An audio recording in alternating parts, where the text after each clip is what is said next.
4 കോണിൽ നിന്നും മുജാഹിദ് മൗലവിമാര് രംഗപ്രവേശനം നടത്തിയിരിക്കുന്നു. എന്താ രംഗപ്രവേശനം? മുജാഹിദ് ബാലുശ്ശേരി നേരത്തെ ഉസ്താദ് അസുഖബാധിതനായി നിന്നപ്പോൾ നടത്തിയ പരാമർശത്തെ ന്യായീകരിക്കാൻ മുന്നോട്ട് വരികയാണ്. എങ്ങനെ ന്യായീകരിച്ചാലും നിങ്ങളുടെ കരങ്ങൾ ശുദ്ധമാവില്ല. അത് പറയാതിരിക്കാൻ നിർവാഹമില്ല. ഒരു രക്തസമ്മർദ്ദം ഉണ്ടായി എന്നാ പറഞ്ഞ മോനെ, അതൊരു നുണയാ. മരിച്ചിരുന്നു എന്ന് പറഞ്ഞാൽ മരിച്ചു എന്ന് ഡോക്ടർമാർ വരെ വിചാരിച്ചിരുന്നു. കാന്തപുരം 1.5 മാസം കഴിഞ്ഞ് രക്ഷപ്പെട്ടു പോന്ന് എണീറ്റ് നിൽക്കാൻ ഇപ്പൊ അയാൾക്ക് പറ്റില്ല. നിന്നോണ്ട് പ്രസംഗമല്ല, എനിക്കറിയാം. അയാളുടെ ജീവന്റെ തുടിപ്പ് വളരെ കുറവാണ്, മനസ്സിലാക്കി. മഹാനായ കാന്തപുരം ഉസ്താദ് സുന്നത്ത് ജമാഅത്തിന്റെ പ്രവർത്തകന്മാരും യഥാർത്ഥ പണ്ഡിതന്മാരും പ്രബോധകന്മാരും എങ്ങനെയാണ് അവരുടെ ആശയ പ്രബോധനം നടത്തേണ്ടത് എന്ന് കേരളത്തിൽ വർഷങ്ങൾക്ക് മുമ്പ് തന്നെ ഒരു പ്രഖ്യാപനം നടത്തിയിട്ടുണ്ട്. എന്താ കാരണം? കേരളത്തിൽ ഇദ്ദേഹത്തെ പോലെ മുജാഹിദ് ബാലുശ്ശേരി എന്ന് പറയുന്ന പലപ്പോഴും പ്രബോധനത്തിൻ്റെ സർവ്വസീമകളും മര്യാദകളും ലംഘിച്ചുകൊണ്ട് അദ്ദേഹത്തെക്കാളും കടുത്ത ഭാഷയിൽ സുന്നികളെ വിമർശിച്ചിരുന്നൊരു മൗലവി അപകടത്തിൽ മരണപ്പെട്ടു. അങ്ങനെ മരിച്ചപ്പോൾ ചില ആളുകൾ ഇതുപോലെ ചില പ്രയോഗങ്ങൾ നടത്തിയപ്പോൾ ഏറ്റവും ആദ്യം അതിനെതിരെ ശബ്ദമുയർത്തുകയും അത് ചെയ്യാൻ പാടില്ലാത്തതാണ് എന്ന് ഉറക്കെ പ്രഖ്യാപിക്കുകയും ചെയ്ത നേതാവാണ് മഹാനായ സുൽത്താനുൽ കാന്തപുരം ഉസ്താദ്. ഒരു മുജാഹിദ് മരണപ്പെട്ടു ഈയിടെ. അപ്പോഴേക്ക് അൽഹംദുലില്ലാ എന്ന് പറഞ്ഞിട്ട് ഫേസ്ബുക്കിലും മറ്റൊരുട്ട്. അങ്ങനെ നമ്മളെ മുൻഗാമികൾ ചെയ്തിട്ടില്ല. നമ്മളെ മുൻഗാമികളെ കാലത്തും ഒരുപാട് മുബ്തദീങ്ങൾ മരിച്ചിട്ടില്ലേ? ആ മരിച്ചപ്പോൾ അൽഹംദുലില്ലാ എന്ന് പറഞ്ഞിട്ട് ഫേസ്ബുക്കിലൂടെ ഇട്ടിട്ടുണ്ട് നമ്മളെ മുൻഗാമികൾ ഇല്ല. അപ്പോൾ ഇവിടെ വലിയ സുന്നി, നമ്മളെ മുൻഗാമികളെക്കാൾ വലിയ സുന്നിയായിട്ട് അൽഹംദുലില്ലാ അയാൾ പോയത് നന്നായി. അങ്ങനെ സുന്നി മൂത്തുപോയാൽ പറ്റൂല. അവർ മരിച്ചു പോയി. നമ്മളവരുമായിട്ട് സാധാരണല്ല. നമ്മൾ അവിടെ കാണാനും പോണില്ല, നിസ്കരിക്കാനും പോണില്ല. അവരവരെ ഹാല്, നമ്മളെ ഹാല്. അതിന് അൽഹംദുലില്ലാ എന്ന് പറഞ്ഞിട്ട് ഫേസ്ബുക്കിലിട്ട്, ഫേസ്ബുക്ക് എന്തോ ബുക്ക്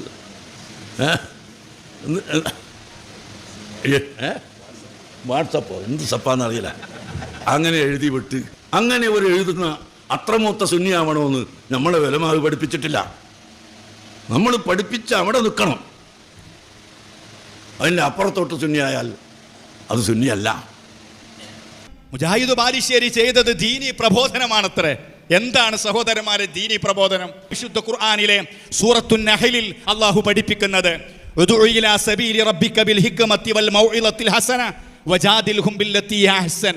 എന്തൊരു മനോഹരമാണ് പ്രബോധനത്തിന്റെ യഥാർത്ഥ സംസ്കാരം പഠിപ്പിക്കുന്നുണ്ട് ഖുർആൻ.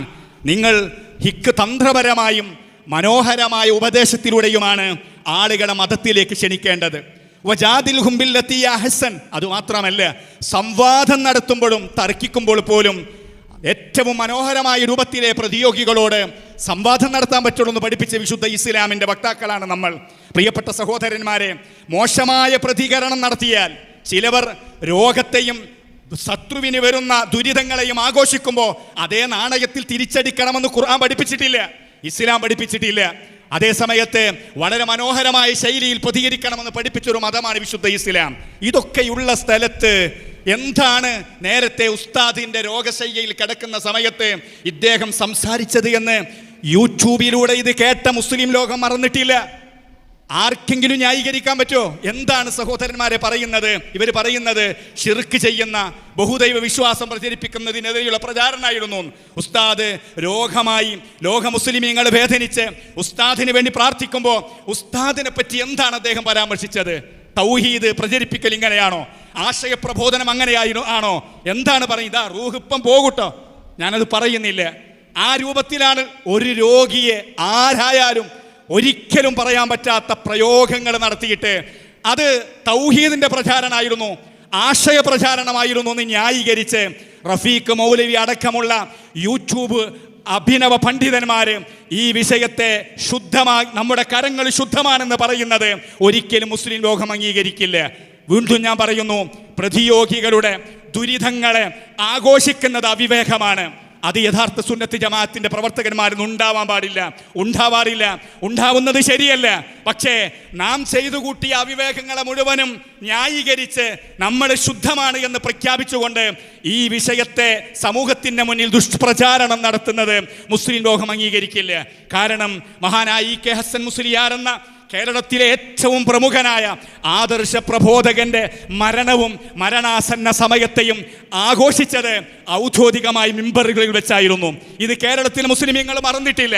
ആ പാരമ്പര്യം നിങ്ങളെ വേട്ടയാടും. അതുകൊണ്ട് കേരളത്തിൻ്റെ ഏതെങ്കിലും കോണുകളിൽ നിന്ന് സംഘടനയുടെയും പ്രസ്ഥാനത്തിൻ്റെയും ഔദ്യോഗിക സ്ഥാനത്തൊന്നും ഇല്ലാത്ത ആരെങ്കിലും എന്തെങ്കിലും പറഞ്ഞാൽ പോലും അതുപോലും ന്യായീകരിക്കാൻ പറ്റില്ല. പക്ഷേ ഈ മൗലവിമാർ വലിയ വലിയ നേതാക്കളാണ്. അവർ പോലും ആഘോഷമാക്കാറുണ്ട്. അത് ആഘോഷമാക്കിയിട്ടില്ല എന്ന് എത്ര ന്യായീകരിച്ചാലും അംഗീകരിക്കാൻ പറ്റില്ല. ഏതായിരുന്നാലും പറയാനുള്ളത്, വിശുദ്ധ ഇസ്ലാമിൻ്റെ പാരമ്പര്യവും പൈതൃകവും ആദർശ പ്രബോധനത്തിനും ഒരു മാനദണ്ഡമുണ്ട്. ആ മാനദണ്ഡം പാലിക്കാതെ വിളിച്ചു കൂവുന്നതെല്ലാം ദഅവത്താണെന്ന് പറഞ്ഞിട്ട് നമ്മുടെ അരുതായ്മകൾ, കടുത്ത വിരോധങ്ങൾ, അതുപോലെ തന്നെ യഥാർത്ഥ തൗഹീദിന്റെ വക്താക്കളെ കാഫിറും മുശ്രിക്കുമായി ചിത്രീകരിച്ചുകൊണ്ട് നമ്മുടേത് തൗഹീദിന്റെ പ്രചാരണമാണ് എന്ന് ചിത്രീകരിക്കാനുള്ള ശ്രമം തികച്ചും അസംബന്ധമാണ്. വിവരമുള്ള മുസ്ലിം കേരളം അത് അംഗീകരിക്കില്ല.